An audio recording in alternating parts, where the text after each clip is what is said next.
What's up, everybody? It's Concrete Zebra, and today we're going to look at how to make 808s with the stock plugin Mai Tai.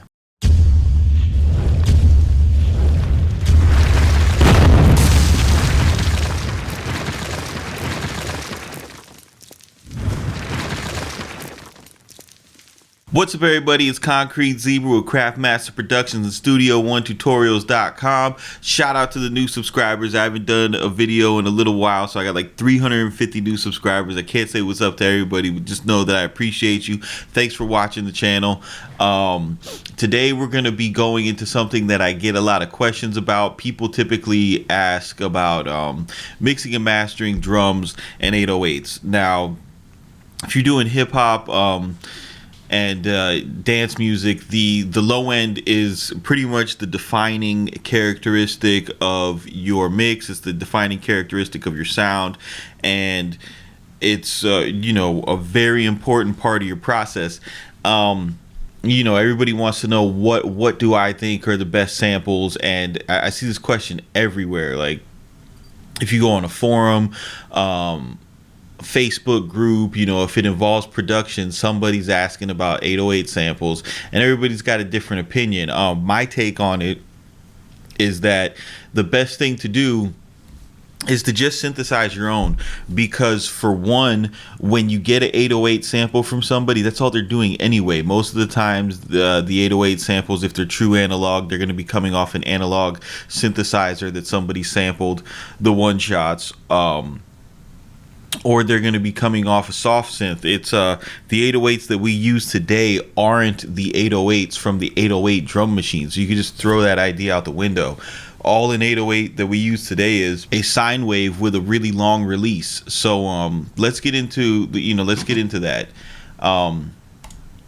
The plugin that I'm going to use today is something that we all have if we have Studio 1.3. It's Mai Tai.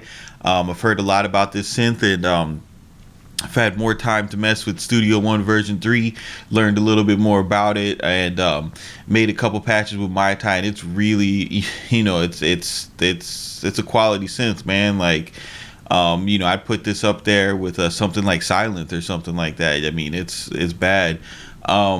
So the first thing you're going to want to do is just go to your init patch. That's going to zero everything out. Now, remember what I said about an 808. All it is a sine wave. So we'll go ahead and select sine. And, you know, the first thing you want to do when you're synthesizing the sound is just hear what the oscillator sounds like. So let's play it. See, so right there, you got a good subby tone.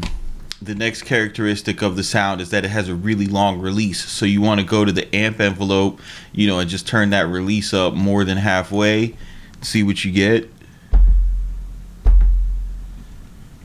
I like mine a little longer.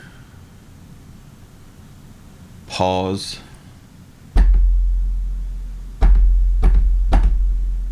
Alright. So now that we got the basics of the sound, you know, you go ahead and turn it up so you guys can hear it. You guys are going to need your headphones if you don't have, if you're listening on laptop speakers, this isn't going to come through.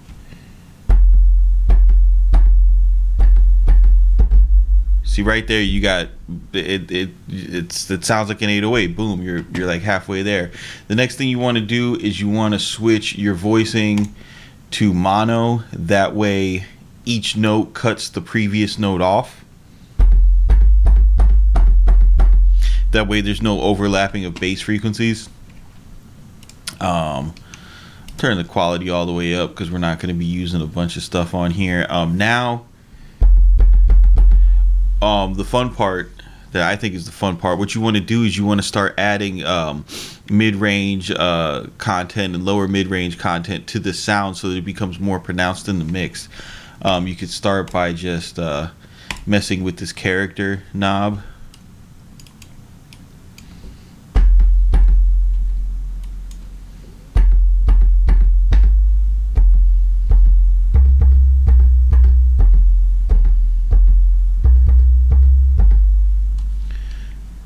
The next thing that I'll do is turn on the EQ.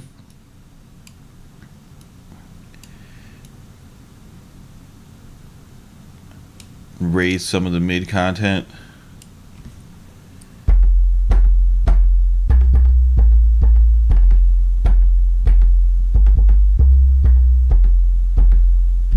Starting to get more of a pronounced sound. Then you go ahead and head to distortion. This is really cool because depending on how much distortion you apply and which flavor of distortion you use, you can have a different kick or different 808 altogether. So for example, tube is usually a good place to start. There you go. Now you have a quality 808 right there. You want to hear it more? Just turn the drive up. If you want to get something more exotic, let's see what a bad tube sounds like.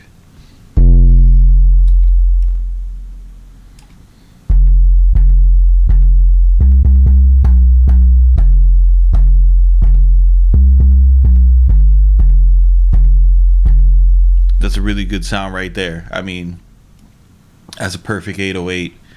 You turn the lows up a little bit on that. That sound will, that sound will slice through your mix because of the distortion that you got on it. And then if you want to take it a step further and you want to really personalize your sound and really get brave and really break out of the norm, what you can do is you can add another oscillator onto this sound. Like select something like a square wave, turn it down, and just kind of blend it to taste.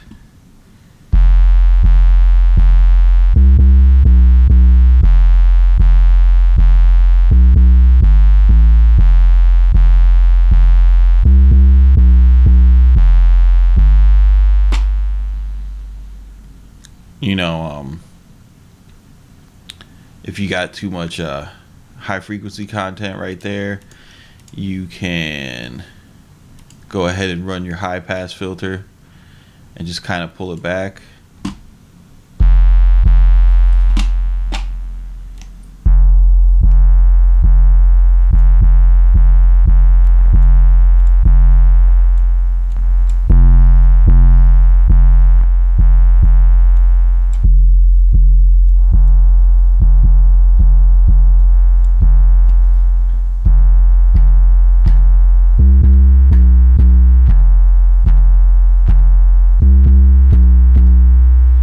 Right there, that's a pretty gritty, grimy 808 sound.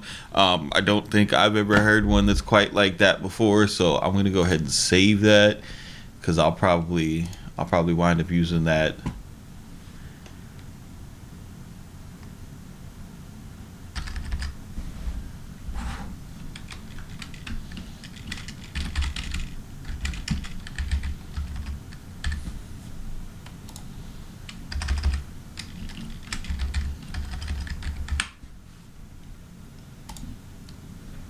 Okay, and that's pretty much it. That's all you got to do to get yourself a really high quality sounding 808.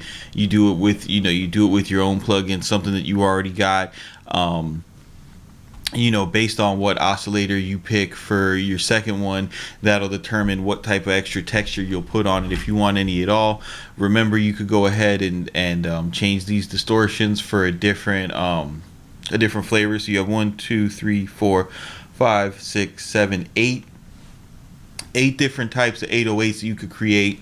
Then depending on what you put on what the second oscillator you choose, you can multiply that by 4. You know what I mean? So that's 32 different 808 just texture and tone possibilities that you have within this one plugin. And even though the GUI doesn't look like something that's crazy like Massive or Omnisphere rather, there's a lot of power in it. You just got to give it a chance.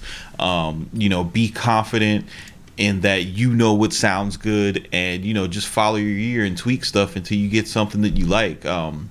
So I hope this inspired you guys to go ahead and take it upon yourself to make your own 808s. Just remember, it's just a bass drum, so keep it simple, but don't be basic. You know, add a little flavor here and there, and who knows, you might wind up, you know, making your own bass sound that could wind up being the wave, dude. So this is Concrete Zebra with Craftmaster Productions. I appreciate you all, and we'll see you on the next one.